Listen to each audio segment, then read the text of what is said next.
When you look at social media, there's basically, if you could consider it like three separate areas that kind of overlap. And so there's listening, connecting, and then the third area is publishing. And if I could show you a slide, you would see that there's probably at least 50 different tools out there and they fit into different parts of these categories. So the goal whenever you're entering social media and you're looking at the overall piece and trying to figure out what you're going to use for your own organization is first to start listening, which means going out into these different areas like Facebook, Twitter, LinkedIn. Those are the main ones. Going out there and listening and figuring out what people are saying that relates to your topic area and where they're congregating. So you might be on Facebook or Twitter and find out that there's a whole group over on a network called Ning, which is another way of creating a community of people that can talk about stuff, a free way. And because you were talking to some people, you found out that talking to people virtually, that is, you found out that there's this little network on Ning that focuses on helping to reduce poverty through job training. And it's just a group of people that are sharing all their ideas on how to reduce poverty through job training. And so that's how you start to figure out where these conversations are happening. And just it's purely going out there and really just listening to people, figuring out what they're talking about and where the conversations are happening. Once you start listening, then you figure out what tools do I want to bring in and use to connect. And one of the things would be to obviously figure out what your base group of people, your supporters that you now have, where are they present? And that can be done with a survey, a simple email survey.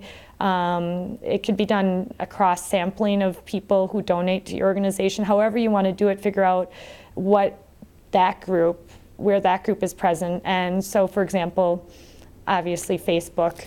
I don't know an organization that I would say everyone probably should have a presence on Facebook. So that's a pretty easy one, but it's important to connect in and find out that is indeed where your people tend to congregate and where they would like to have a conversation. An example, I just met with an organization yesterday that does young professionals. It's about networking young professionals. And our conversation was around which tools might be appropriate for them. And they were able to identify right away, like, boom, they've already done surveys at events where they've brought in 300 people, local people, and they've surveyed these people. It was really smart on their end and asked them, where are you, in the social media world? Where do you connect and where do you want to connect? And they were overwhelmingly showing that the people were connecting on LinkedIn.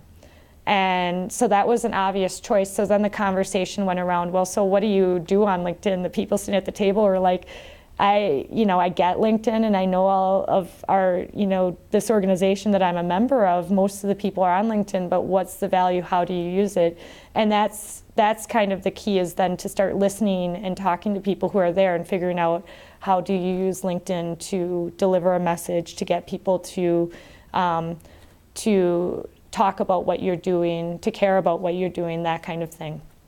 So once you've connected, the third piece that is pretty important in social media is the publishing piece.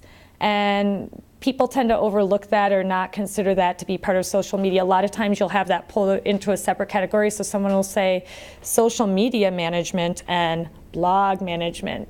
A blog, your website, all of those pieces are actually part of the social media paradigm. A blog is a piece of social media, and the way I like to explain blogs to people is just take away the word blog, because people get really caught up on what that is, like, oh my gosh, a blog, and we can't do a blog, and just put it as an ongoing place to publish, ideas, thoughts, self-publishing. You can think of it like a newspaper if you want. You can think of it like your newsletter, like just an interactive, ongoing newsletter. However it gets you over the concept that a blog is a scary thing, I would encourage you to think of it that way. A blog is probably one of the most powerful pieces of social media that you have. This is where you're publishing your content, and as they say, content is king. So you're publishing your content, what you know, the stuff you know, and you're putting it out there for the rest of the world to read and to see.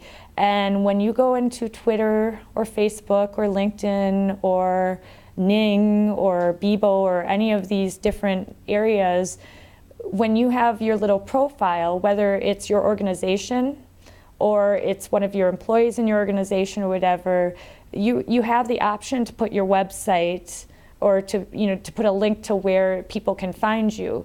And if you're just sending them to a static website where nothing ever changes, they might visit your website once, and that's great. Now I know about this great nonprofit, but what's going to get them to come back? And that's really where the blog comes in.